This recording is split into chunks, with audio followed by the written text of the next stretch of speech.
Okay, it's officially 2 o'clock, or 1 o'clock, sorry, and so we'll go ahead and get started. Welcome to the First Friday's Faculty Webinar series for our on-campus faculty, and today's topic is flipping your PowerPoint for the student brain. So today we're going to take a dive into some neuroscience, and actually it's probably just a deep stroll through some shallow waters, but today I'm going to share 3 brain facts that demonstrate the complex workings of the student brain. For example, did you know that the student brain cannot process spoken words and written words simultaneously? Did you know that the student brain has a working memory limited to 7 pieces of new information? And did you know that the student brain must connect new information to existing information? So today I'm going to give you 3 strategies, and I'll showcase some examples and ways that you can implement those. And it's a way to take your PowerPoint from being just simply a slides filled with information to something that can be more usable to your instruction and student learning within the classroom. And those 3 strategies I'm going to showcase using, and I say PowerPoint, I mean any slides. For example, I'm using Google Slides. So when I say PowerPoint, I'm just meaning any type of slide platform. So today I'm going to show you how to add to your PowerPoints visuals, chunks and stops, and previews and reviews. So the visuals will address brain fact number 1, the chunks and stops will address brain fact number 2, and the previews and reviews will address brain fact number 3. So first in the chat, let me pull that up on my end. I'd like for you in one word to describe your PowerPoints that you typically use in your classroom during your instruction. So just put that in the chat there. So brief, highlights,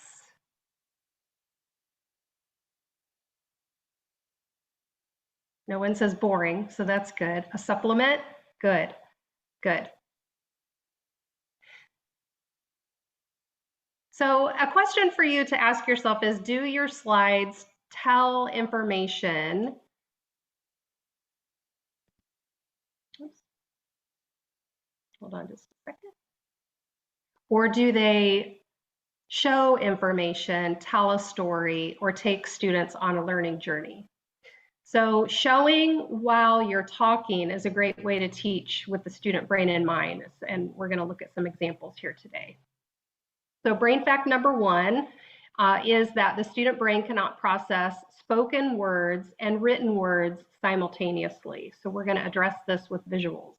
For example, we've all heard of the 6x6 slide rules, and as I'm introducing this slide, your brain is trying to listen to my spoken words and read the written words at the same time. And we just learned that it's virtually impossible for the brain to do. And this is probably a good example of some of the slides you might be using. I know as a faculty member teaching on campus, I did this all the time until I learned that the brain can't process both written words and spoken words at the same time. But there are some times when we do need to use written words so that students know something in a very specific way, such as a definition, a formula, or a quote. So here's what you might do instead of your bullet list dump. So if there's a definition, you'll include it. Photosynthesis is the process by which green plants and some other organisms use sunlight to synthesize foods from carbon dioxide and water. Now your eyes probably followed along as I read that. And now your brain isn't fighting to try to listen to me and read the slide at the same time. So I introduced the slide by reading it word for word for you.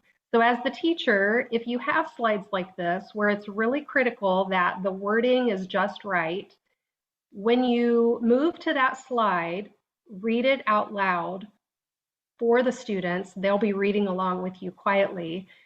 Then that takes the equation of brain fact number 1, not being able to process both the written word and spoken word at the same time, and you can then talk about context, definitions, and examples. An even better slide might look like this, where you present your definition word for word, but you use an image that will help the brain start to process visually what it's hearing in the spoken word and seeing in the written word. And an even better slide might show a diagram of the concept, and this is obviously a diagram of photosynthesis at work. And I could then give the definition and talk about that particular concept. To find these types of diagrams when you're searching in Google, for example, and I'll showcase some other places you can find some really great visuals.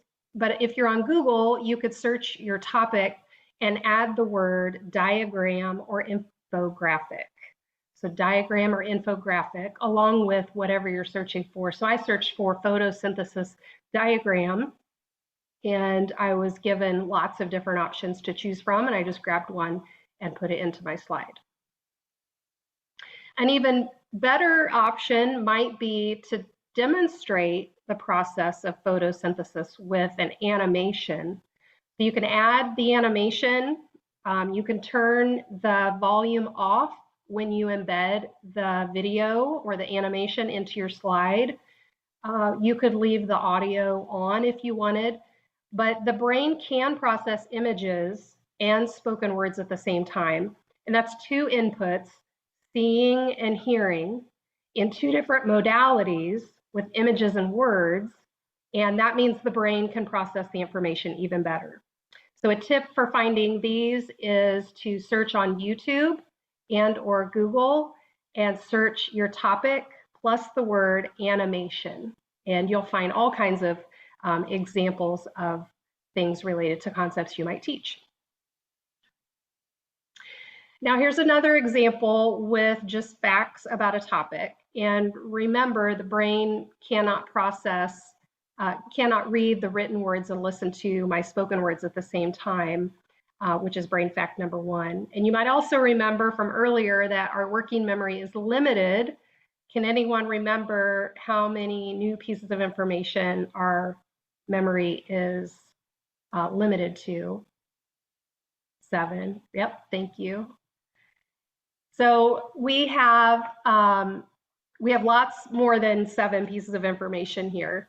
Although there are 1, 2, 3, 4, 5 bullets, this really is for a student who's new to the Leaning Tower of Pisa. This definitely includes more than 7 new pieces of information. And this probably also violates brain fact number 3, where we need to connect new information to existing information.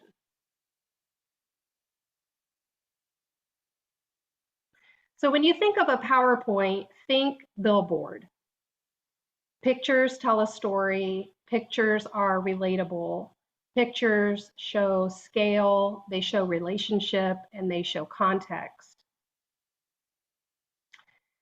One recommendation here is I had this slide with all of the information that I need to know that students are learning.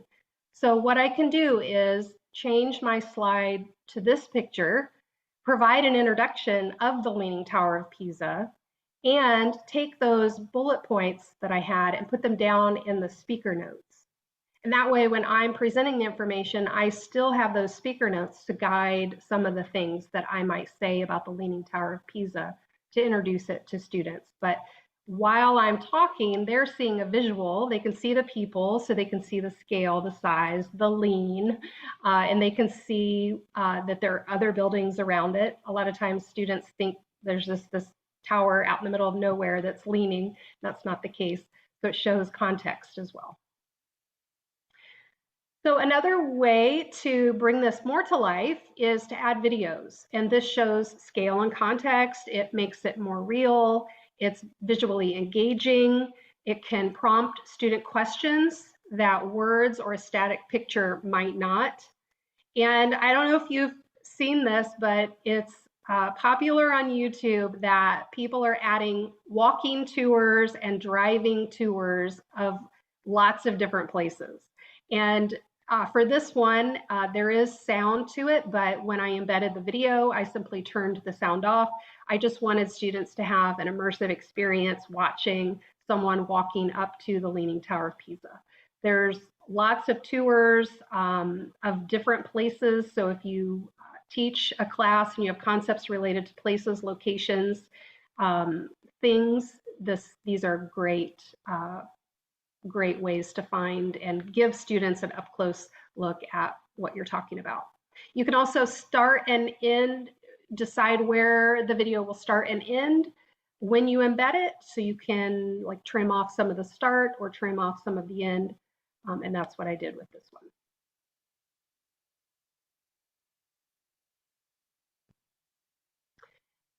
Videos can also help students visualize things that they might not otherwise be able to see. And this can be used, something like this could be used to ask questions of students instead of having a bullet.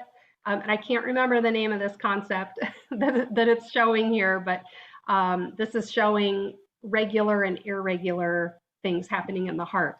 But instead of putting a list of bullets up to explain what those regular and irregularities are, I can put this video and ask questions instead. And again, I found this with YouTube. I searched, I believe I searched heart and animation. So some great places to find some animations, pictures, photographs, vectors, icons, is Pixabay, Unsplash, Pexels, Canva, and of course, Google and YouTube. The thing I like about, for example, Pixabay, it's free. You can sign up with an account, which will allow you to star and like groups or people who contribute. You can also contribute yourself, but it's a free account. It's open source, no attribution is required. It offers, if you do point students to this and you want them to cite, even though it's not required, it does offer a slide citation where you can copy and paste. But this site offers images, photos, vectors, illustrations, videos, music, and sound effects. Unsplash offers also a free account, and it's free, high resolution photos. It's lots of different contributors here, and you can find just about anything you might want. Pexels is just about the same. It's free, a free account, royalty free images, copyright free. It does offer a slide citation to copy and paste if you do want to give attribution to the contributors. And then Canva. Some of you are probably familiar with Canva. I use Canva for almost everything. And this is a great place to find images and create graphics, infographics, visuals to add into your slides.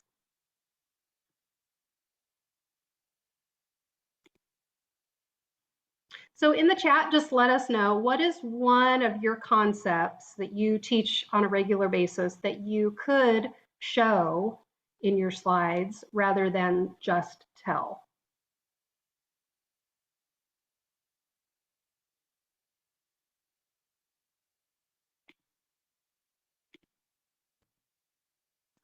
Inflation, absolutely, interesting.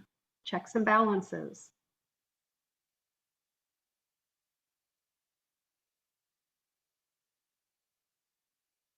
A product life cycle, absolutely. Joint mechanics, yes. Great, so lots of great ideas there, absolutely.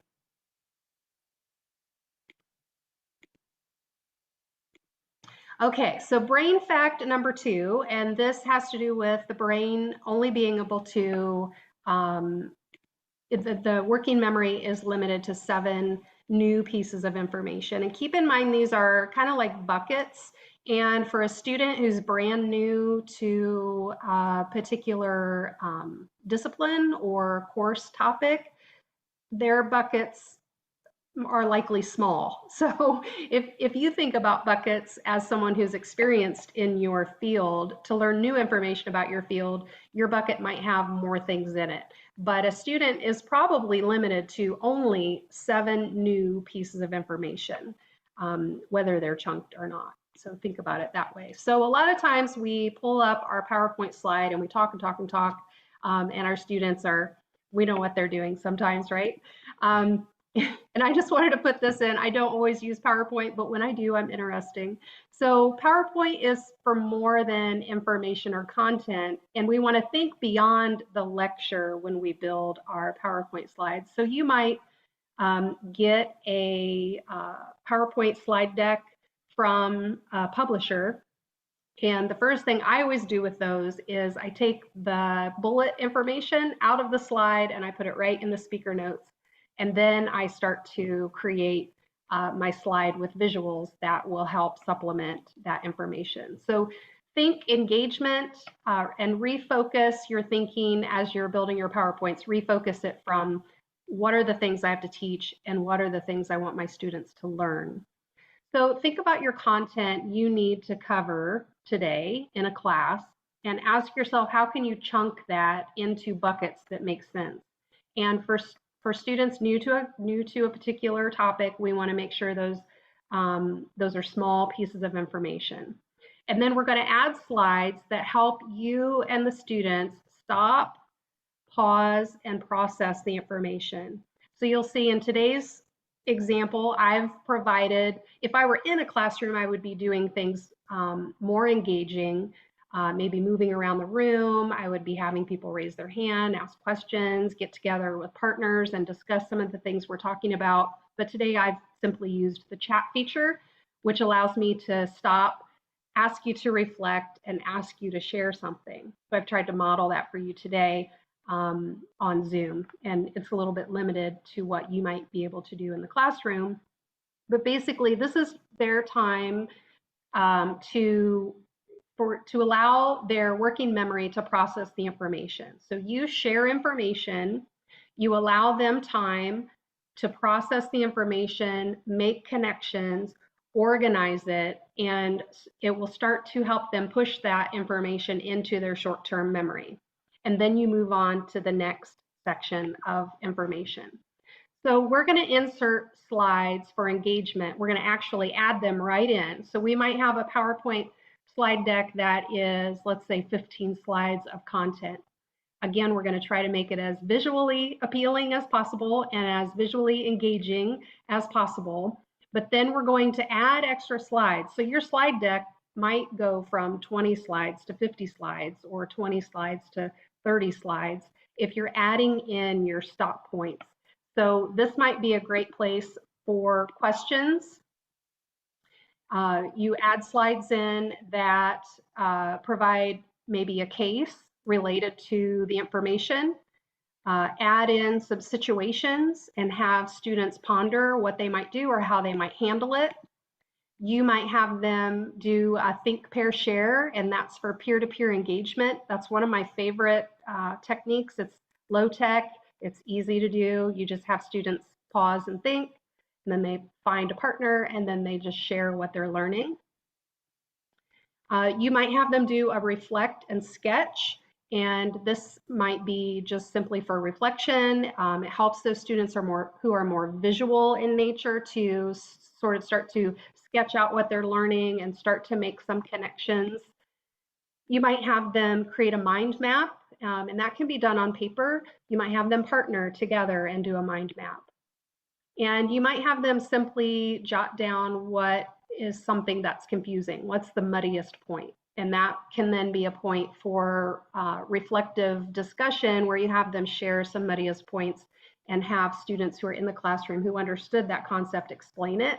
And then you can also do some reteaching with that as well. And I want to put in a little plug for the April 1st, First Fridays. It's CATS in the Classroom, and that's classroom assessment techniques.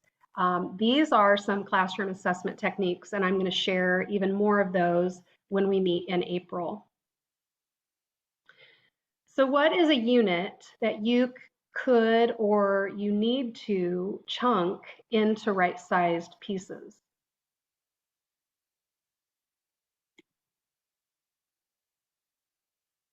And David says, publisher slides, boring. Yes, absolutely, they're the worst. But it's a great place to get information.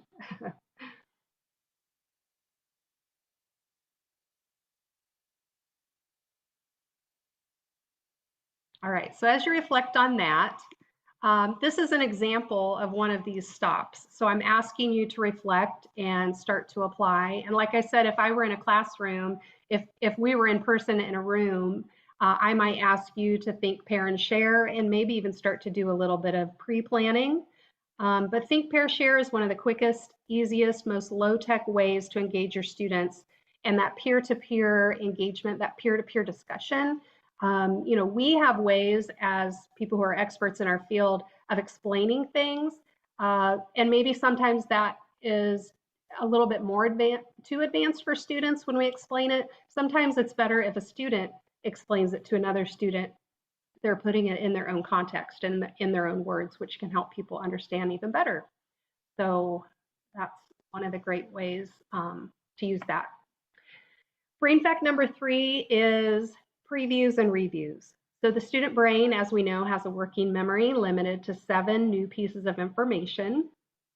So some of the slides you might add in, and again, I add slides right in that help me as the teacher remember that I need to stop. I also add slides in, so as the teacher, I remember to do some preview and review. So I might spend some time at the beginning of class or at the beginning of introducing a new topic. I'm going to ask, what do you already know about whatever the topic is? So this is a preview. This is activating, in the teacher speak, we say it's activating their prior schema, their prior knowledge. It can help increase their confidence. It can incite some excitement about what you're about to talk about. It primes the pump, and it just gets them ready for learning. And they may not realize it, but their brain will start to make some connections already before you've even taken that dive into the content. So you're just asking them, what do you already know about whatever your topic is? You might also ask, who remembers what we learned about yesterday? So now you're again priming that pump, you're reminding them kind of where you are in the instruction. Here's what we talked about yesterday, and here's how it's going to connect to what we're learning today. So you're helping students start to compartmentalize information in their brains in a way that makes sense to them and helps them make those connections for what they already know and what they're going to be learning. Another thing you might say is, what are some things you want to review today before we start? So what was a muddiest point from the last time we were together? Now that their brain has had time to percolate, I say, or ponder, to think about, to process the information that they learned about in the last class. Spend a little bit of time. You might have to do some reteaching, but that's okay because the goal is learning.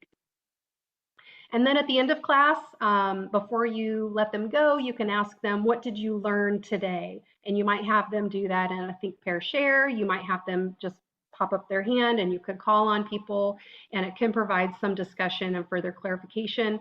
And students are rehearing some of the concepts in terms that the students are using. So it might help them understand that a little bit better. And then before you let them go, it's not always easy to remember this, but prime the pump for what's coming next. So you might even say, so after today's discussion, next we're going to move into X, Y, and Z. And that's a good time to tell, you're going to be reading this next chapter, and here are some important things to think about as you read it. So here's what's coming next. Again, you're helping students build that path and that see the connections for all the things that they're learning. So today we've addressed 3 brain facts, and we have 3 strategies that we can use to build in slides, build in visuals, engagement, questions, different application pieces into our PowerPoint. So I would like to know from you today, what is your number one takeaway?